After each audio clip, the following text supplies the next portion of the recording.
मेरे पास 50 लाख रुपए होने चाहिए। अगर मैं प्राइवेट सेक्टर में जाना चाहता हूँ तो मेरे पास डोनेशन होना चाहिए। अगर मैं इंजीनियर बनना चाहता हूँ तो मेरे पास डोनेशन होना, मतलब ये महंगाई ही है एक्चुअली। अगर आप इवन एक छोटे से रोड पे जो रेडी वाला खड़ा होता है, आप उससे पूछो कि 1 साल पहले 10 रुपए के 2 गोलगप्पे आते थे, सॉरी 5 आते थे, आज के समय में 2 आ रहे हैं। किया मकम सुनवाई करने कोई ज़रूरत है ही नहीं है, ना पुलिस सुन रही है ना प्रशासन सुन रही है, कोई नहीं सुनने को तैयार हो रहा है। एप्लीकेशन लगाई थी संसद जी है महेश शर्मा जी, उनको एप्लीकेशन लगाई थी, मेरा कोई सुनवाई नहीं हुई अभी तक। कह रहे हैं कि नौकरी मिल जाएगी, तो कोई सुनवाई नहीं है। महंगाई की मतलब बेरोजगारी इतनी है कि सब कुछ बेकार है। अब महंगाई बढ़ती जा रही है कि जो गरीब लोग बोलते हैं ना, गरीब लोग, मैम देखो ऐसा तो वो तो गरीब ही रहेंगे यहाँ पे, क्योंकि वो डिपेंड करता है वो क्या कर रहे हैं फिलहाल। समझ रहे हो मेरी बात को मैम? जो यहाँ लोग बैठे रहते हैं ना, वो सारी ज़िंदगी यहीं बैठे रहेंगे। नमस्कार, मैं हर्षा शर्मा और आप देख रहे हैं नजर टुडे। भारत में एक मुद्दा हमेशा से बना रहा है, चाहे वो कांग्रेस का टाइम हो या बीजेपी का, पर एक मुद्दा ना पहले बदला था ना अब बदला है, वो है मजदूरी और बेरोजगारी और बढ़ती महंगाई इस कदर बढ़ चुकी है कि आम जनता को इससे प्रॉब्लम हो चुकी है। तो आज हम जानते हैं हमारे सेक्टर 63 लोगों से जानने के लिए कि ये बढ़ती महंगाई उनके आम जीवन पर कैसे प्रभावित पड़ रही है। आइए अंकल, महंगाई इतनी बढ़ती जा रही है तो आप क्या कहना चाहेंगे इसके बारे में? अरे गैस बहुत महंगी है, महंगाई बहुत ज़्यादा है, काम धंधे है नहीं। अच्छा, आपकी फैमिली में कितने मेंबर हैं? 4 लोग हैं हम। अच्छा, चारों कमाते हैं? हाँ, नहीं अकेले कमाते हैं। अच्छा, आप अकेले कमाते हो तो ऑटो चलाते हैं। ऑटो चलाते हैं। तो आपके बच्चे भी होंगे? बच्चे हैं, एक बेटा एक बेटी है। तो आप पढ़ाते हो उन्हें? हाँ, 11वीं क्लास में बेटा है, 8वीं क्लास में बेटी है। तो आपको बहुत मुश्किल पड़ता होगा एक ऑटो से अपने बच्चों का वो घर का खर्चा निकालने के लिए? खर्चे पूरे नहीं होते हैं। 4,000 रुपये कमरे का किराया, कम से कम 20,000 रुपये खर्चा है, कमाई है नहीं। गैस महंगी है, 300 रुपये के बाद सिलेंडर भरता है, उसके बाद काम धंधे है नहीं। रमन शाह। तो आप कुछ कहना चाहेंगे महंगाई के बारे में? महंगाई इतनी बढ़ती जा रही है, पहले से ज़्यादा महंगाई अब हो चुकी है, तो आप क्या कहना चाहेंगे? देखिए, महंगाई का तो ऐसा है कि अभी हर चीज़ों में अगर आप 2-3 साल बैक जाएं, कोविड के पहले का जो टाइम था ना, वो बिल्कुल डिफरेंट था। कोविड के समय के बाद आप देखिए हर एक चीज़ में, अगर आप पेट्रोल देखिए, डीजल देखिए, और सिर्फ पेट्रोल डीजल की बात नहीं करते, एजुकेशन सेक्टर देखिए, कोचिंग की फ़ीस देखिए, जो IAS, PCS या सिविल सर्विसेज की परीक्षा में जा रहे हैं, आप देखिए कि उनकी फ़ीस लाखों करोड़ों में है। अगर मैं IIM से MBA करना चाहता हूं तो मेरे पास 50 लाख रुपए होने चाहिए। अगर मैं प्राइवेट सेक्टर में जाना चाहता हूं तो मेरे पास डोनेशन होना चाहिए। अगर मैं इंजीनियर बनना चाहता हूँ तो मेरे पास डोनेशन होना, मतलब ये महंगाई ही है एक्चुअली। अगर आप इवन एक छोटे से रोड पे जो रेडी वाला खड़ा होता है, आप उससे पूछो कि 1 साल पहले 10 रुपए के 2 गोलगप्पे आते थे, सॉरी 5 आते थे, आज के समय में 2 आ रहे हैं। Is called inflation. यही इन्फ्लेशन है जो हमें पता नहीं चल रहा है डायरेक्टली, ये इनडायरेक्टली इन्फ्लेशन है जो हमें।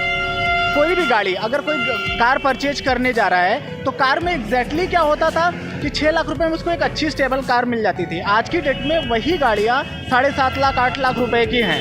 1.5 लाख रुपए जो इन्फ्लेशन हुआ है, यही तो एक्चुअल में महंगाई है जो हमें डायरेक्टली पता नहीं चल रहा है। क्यों? क्योंकि हमारे पास जो है वो लोन की फैसिलिटी है। सेकंड पॉइंट क्या है, आप एक चीज़ को समझो, अभी रेट ऑफ इंटरेस्ट भी RBI ने बढ़ा दिया, चाहे वो होम लोन हो या गाड़ी पे लोन हो। अब वो जो रेट ऑफ इंटरेस्ट बढ़ा है वो भी तो महंगाई का हिस्सा है।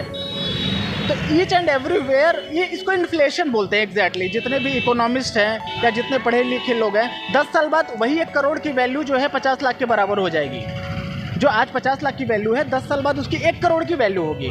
दैट इज़ कॉल्ड इन्फ्लेशन, और वो होना है, तय है महंगाई। Thank you. जैसे महंगाई बढ़ती जा रही है वैसे बेरोजगार बढ़ता जा रहा है, तो आप कुछ कहना चाहेंगे इसके बारे में?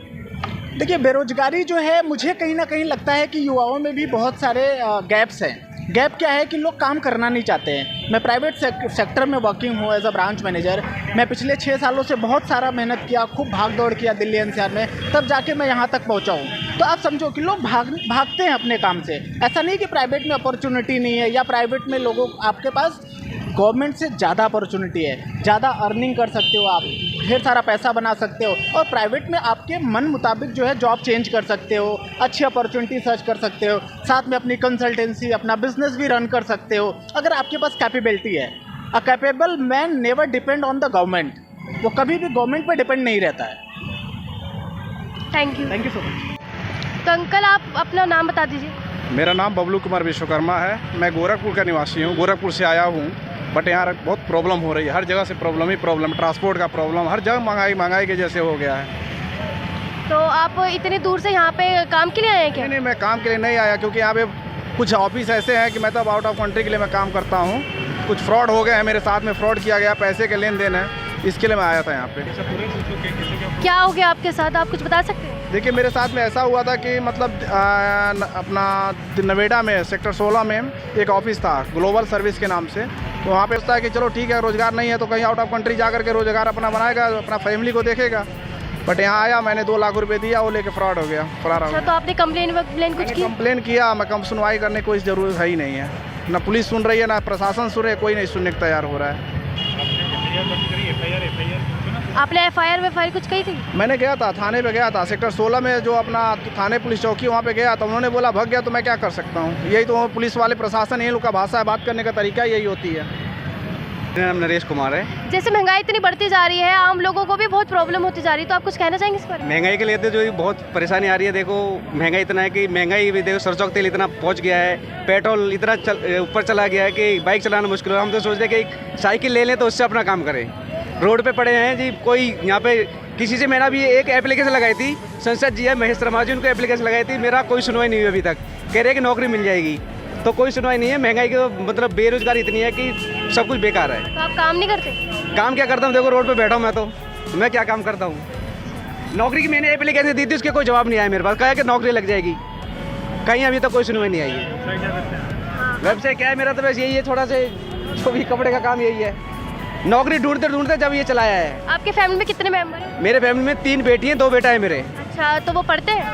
हाँ, पढ़ते प्राइवेट में सरकारी स्कूल में जाते हैं। अच्छा, तो सब मतलब, तो आपकी वाइफ भी कमाती है? हाँ, भाई भी आपका नाम क्या है? मेरा नाम सर्वेश है। आंटी, अब जैसे आप गृहिणी हैं, तो आटा दाल ये सब इतनी महंगी होती जा रही है दिन प्रतिदिन, तो आप कुछ कहना चाहेंगे इस मामले में? क्यों, उसमें तो महंगाई बढ़ती जा रही है, आम जनता क्या करे?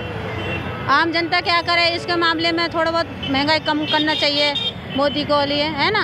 और जैसे रोजगारी कम होती जा रही है, और क्या, मैं तो यही कहना चाहूँगी, थोड़ा सस्ता करे सामान। तो आंटी, जैसे पहले कांग्रेस पार्टी थी और अब बीजेपी है, तो आपको पहले की महंगाई ठीक लगती थी या आपकी महंगाई ज़्यादा है? आपकी महंगाई ज़्यादा है, मतलब मोदी सरकार की और क्या, मोदी ने कमाई वमाई है नहीं, बेरोजगार खत्म हो गया, महंगाई खत्म हो रही है।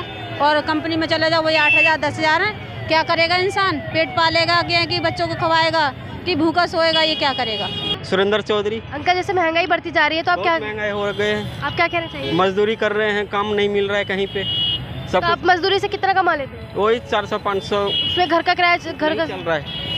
तो आपको सरकार से अपील करना है? बिल्कुल करना चाहते हैं, बल्कि ये सरकार जो है बिल्कुल महंगाई सब कुछ का बढ़ा दिया है। अच्छा, मोदी सरकार? जी सर, कांग्रेस के टाइम में सब ठीक था? सब बहुत अच्छा था, अच्छा, बेरोजगारी महंगाई कुछ नहीं थी? कुछ नहीं था बिल्कुल। सब क्यों नहीं थी? थी पहले भी थी, अब भी है? नहीं, बिल्कुल पहले नहीं था, बिल्कुल सब कुछ सही। आज 100 तेल हो गया, 100 और 200 रुपये किलो हो गया है, सब कुछ महंगाई हो गया है। आप कुछ कहना चाहते थे, मैंने अभी देखा।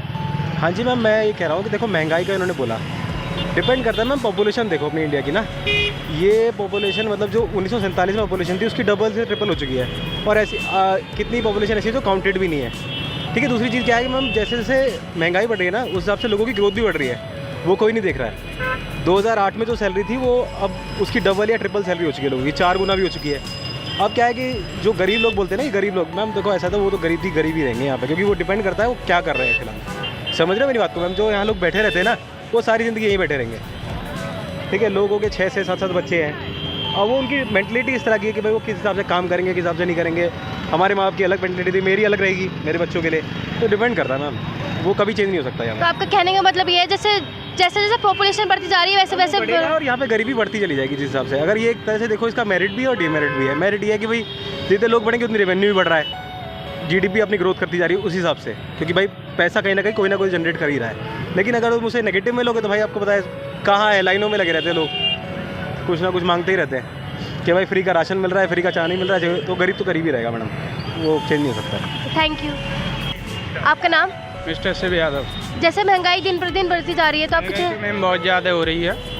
300 रुपये झाड़ी मिलती है, उसमें किराया भाड़ा खाना पीना कैसे गुजारा होगा? क्या करते हैं आप? मैं कैंटीन में काम करता हूँ सर। कितने कमा लेते हैं? 10,000 सैलरी है मेरी, उसमें रहना खाना और रूम भाड़ा, बचता नहीं है कुछ। फैमिली? 6 बजे और सुबह 11 बजे निकलूँगा, इतनी महंगाई है। 15 घंटे 16 घंटे काम करने के बाद वही 300-400 रुपये मिलता है और कहीं काम ही ना है, वही 10,000 9,000 10,000। और सरकार से कुछ अपील करना चाहेंगे? सरकार के आज 4 साल पहले आके रख तो दिए, 4 साल का वो अन्नवीर दे दिया है मोदी जी ने, तो सरकार से तो कहना ही चाहते हैं। तो जैसे अभी हमने किसी पेंशन थी, पेंशन भी ख़त्म कर दी और भी योजनाएं थी वो भी ख़त्म कर दी तो उन्होंने। मतलब मोदी सरकार आपके लिए कुछ अच्छा काम किया है? अभी तक तो कोई किया नहीं है। और कांग्रेस के टाइम में कुछ? हाँ, कांग्रेस सही थी, इतनी महंगाई नहीं थी, 400 350 का सिलेंडर था, डीजल भी सस्ता था। तो जैसे मोदी सरकार ने महंगाई बढ़ाई है, बेरोजगार भी उन्होंने कम किया है, आप कुछ कहेंगे? रोज़गार मुझे तो दिखा नहीं है कि अभी तक कम हुआ है। जैसे कि आपने देखा कि हमने आम लोगों से बात करी, कुछ गरीब लोग थे, हमने उनसे ही बात करी कि उन्होंने किस किस चीज़ों का सामना करना पड़ा है, मजदूरी को लेके, बेरोजगारी को लेके और महंगाई को, सबसे ज़्यादा महंगाई को लेके। तो महंगाई कहीं ना कहीं बहुत ज़्यादा बढ़ चुकी है, आम लोगों को इससे दिक्कत होती जा रही है। हम सरकार से दरख्वास्त करेंगे कि इस महंगाई को जल्द से जल्द कम किया जाए। ऐसी तमाम खबरों के लिए देखते रहिए नज़र टुडे।